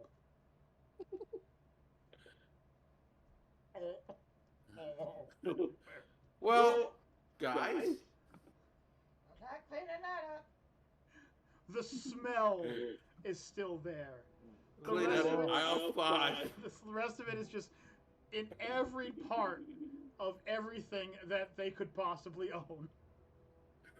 It's in socks, shoes, clothing. Necro's got rotting debris in his skin wounds. It's everywhere. It's in his Qui-Gosh wounds. I need a full body dry cleaner. Yes. You know, we did pass the spring a while back, so run my boss. Guys want to go back and wash off a little bit? Yes. Yes. Whew. All right. So you backtrack a little to the spring and take turns dunking each other under until. We're not dunk us in. Okay, never mind. Hang on a second. Juggernaut's dunking. No. Hang on, here we go. Juggernaut's dunking. Okay, well. He dunks you both with such ferocity that Necro literally has 4 points of non-lethal damage left before he goes unconscious, and K-Mod has 12. After a few scrub-a-dub dunks from K-Mod, other than the smell, which just does not seem to go any further, you guys are perfectly... Well, you'll never be the same again. We're clean, but we'll never be the same. You're clean, but every now and then you feel it on you somewhere. Or in you. Wait, Death Cab is in a box. Why couldn't we just throw the box at the monster? We're missing the boss. Oh. Didn't you remember the bard took the box? Oh yeah. Well, actually, we don't know if the bard took the box. Okay. Well, him and the box were missing, so, I mean... But, So, Nick, could you roll a d20 for me real quick? 11. Mama Bear suddenly gets spun around backwards and deeply kissed by the clown girl, Do what now? who then honks her nose twice and disappears in a puff of confetti. Do what now? The clown girl, the one that healed you earlier, Yeah. it turns you around, kisses you, and then honks its nose twice and disappears. What the fuck? It got healed almost, goddammit! So anyway, you make it back to where the Qui-Goth was and find the room is currently empty.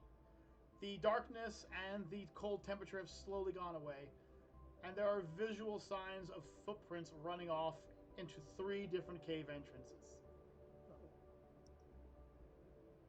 We are not going to be Scooby-Doo in this Oh, one. come on. Let's say, we all get Scooby-Doo motherfucker now! No. Oh, and I forgot to mention, Bone Gnasher is sitting there triumphantly with its paw up in the air, wagging its tail as if it did something.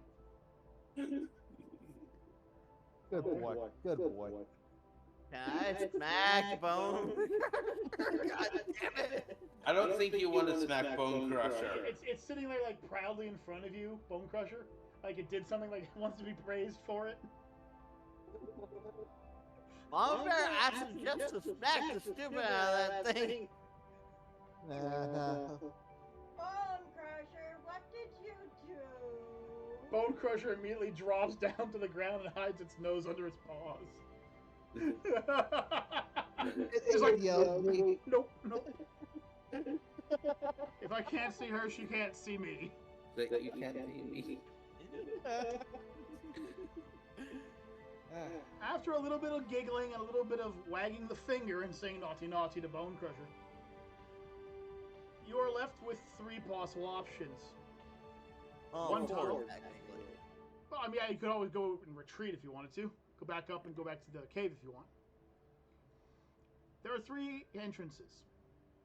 2 of them are pitch black, and one of them has a small, gentle glow down the center.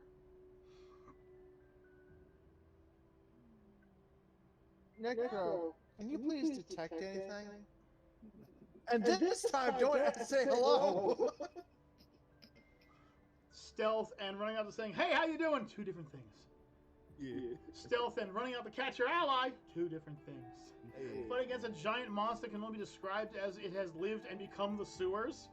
Priceless. Or anything else, there's MasterCard. By the way, do we all heal up? No? We should. should do that. Yeah. Necro, you have like 22 hit points left. Yeah, I'm definitely gonna drink a fucking healing potion here. Necro's been healed by 16 points. It's split down the sides. What do I have? Like 32? 31?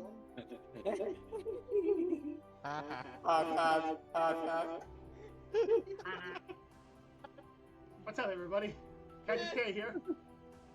Hang on a second. Oh, there we go. There it goes. It's escaping me. Thank you, Jug. I get it. Yeah, the clown girl only healed you guys up to like negative 10% of your health, so like you guys weren't even full health when you went and fought the thing. No, that was on you guys. Yeah, that was on you guys, not me. That was on you guys. That's true. Okay. Of course, Necro took 2 bites from this thing, which was just dripping and all kinds of nasty disgustingness. Thank goodness he's a freaking machine, or I can't tell you how many who, what, where, whens, and hoogity boogities there were in it. Reminds me. Roll again. Okay. How many health potions do we have? You each have 3. I'm gonna take one of mine. Okay, you're healed 16 HP. Yes, sir. All right, so guys, what's the plan? We got 2 very dark tunnels and 1 dimly lit one. That's correct. I say we take the dark tunnel to the left. Okay, that's one for the dark tunnel on the left. I say detect things first. There's a vote for detecting things first. I'll do a quick scan. Necro's doing a quick scan while there. I say we took the dark one last time, and look what happened. Common sense speaking. Nick's gonna scan. Nick's able to scan down the tunnels to find out that ironically the 2 dark tunnels just link into each other at the end. The final tunnel leads into what he can sense as illusion magic.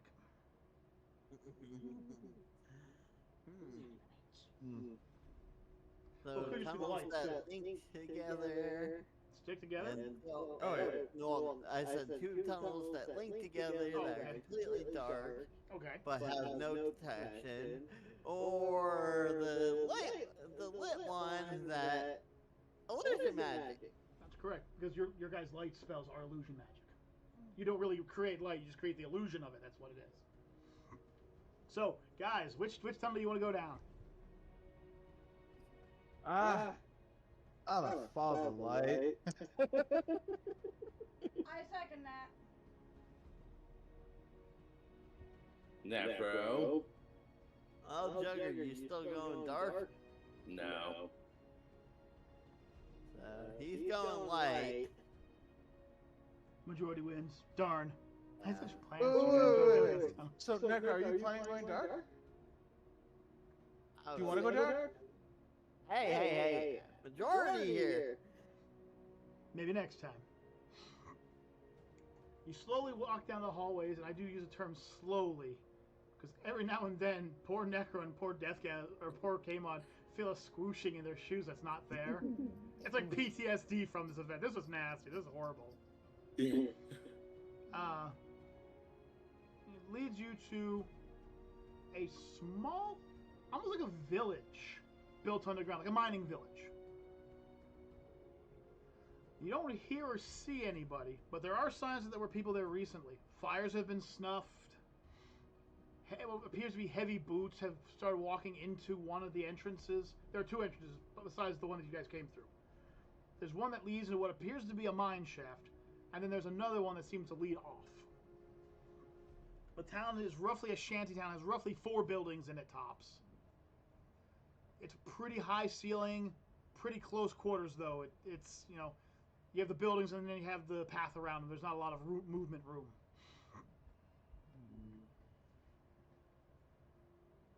And before you ask, the buildings appear to be made of like rusted metal and wood and everything. You know what you'd see in like a Fallout 4 shantytown, you know, or a Fallout shantytown, you know. Just it's put together real quick so they can live in it when they need it.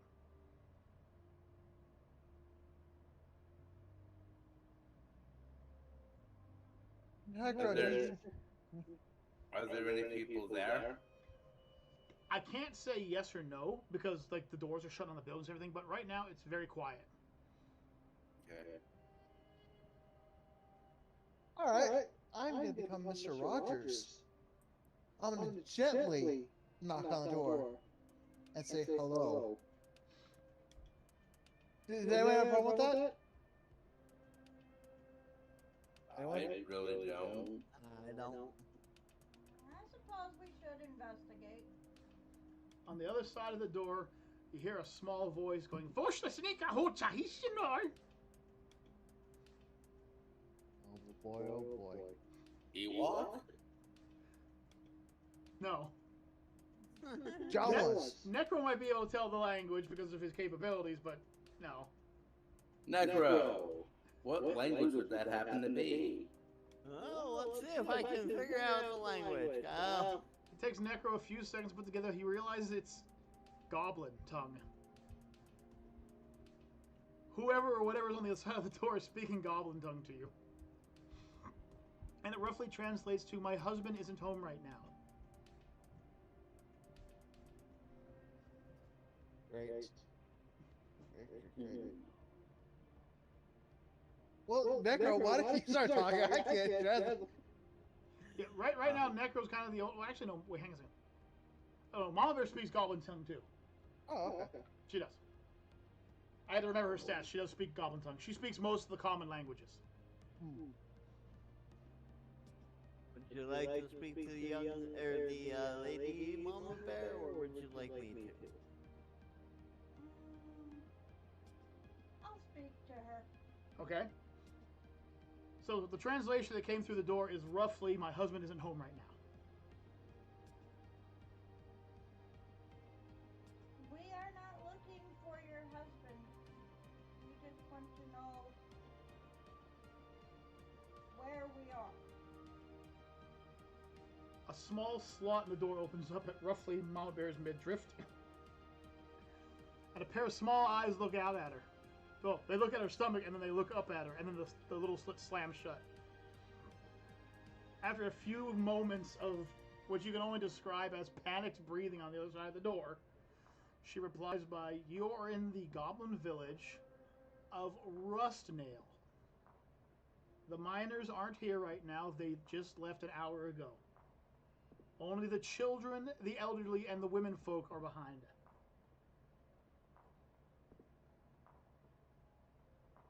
Huh.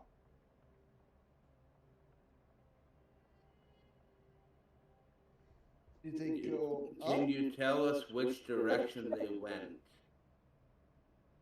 Mama We Bear, seek information. We seek, Mama Bear translates what the goblin says into, "They just left to the mines. Please, we are of no threat to you."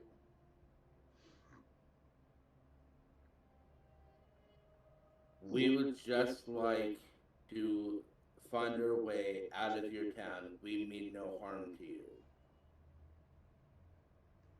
After a few more seconds, you can hear clicking sounds. The door slowly opens, and out steps a young goblin girl. She has very large ears, a very small frame. She seems to be in good health, is wearing roughly what you would equivalent to a commoner's outfit, but it's ragged, you know, clothes sewn together. She looks up at all, and you gotta realize that she is short, okay? Goblins are like 2 foot tall. So every one of you guys, including Bone Crusher, are just massive to this little thing. And this is an adult. This is an adult goblin. This is how tall they are. So obviously, she's going to be a little intimidated by you guys. Right. She looks up at you and says, if you promise not to do any harm, I will take you to the exit of town. Thank you. Okay, man, put your weapon away. I'm calm right now. He's Yes, calm you right know now. her. He's only thinking Yes. of 3 ways to kill her.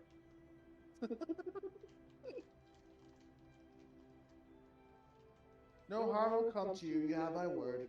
Necro, roll a d20 real quick for me. Okay. I just said I wouldn't do any harm. Not you, no, it's for a different reason. Okay. Yeah, I got 13. Okay, so you beat the check. Okay, as the door shuts, Mom Bear notices someone in a black outfit, another goblin but in a black outfit, was behind her with a strange-looking knife. She slowly takes you guys towards the exit, taking you away from the cave shaft, or from the mine shaft. Along the way, she stutters and attempts to make contact. She's trying to talk to you guys in common, but it's very broken. It's very hard for her to speak it. She's just trying to make you guys feel more comfortable. Mhm. However, the thought Mama Bear had is kind of weighing on her head. Got That's done. Okay, I didn't hear what he said. Okay. So the young goblin with her bright red hair takes you to the exit and shows you off and says, this is the exit. I have made my deal, and please keep yours. We mean you no harm. And no harm shall come to you. Okay.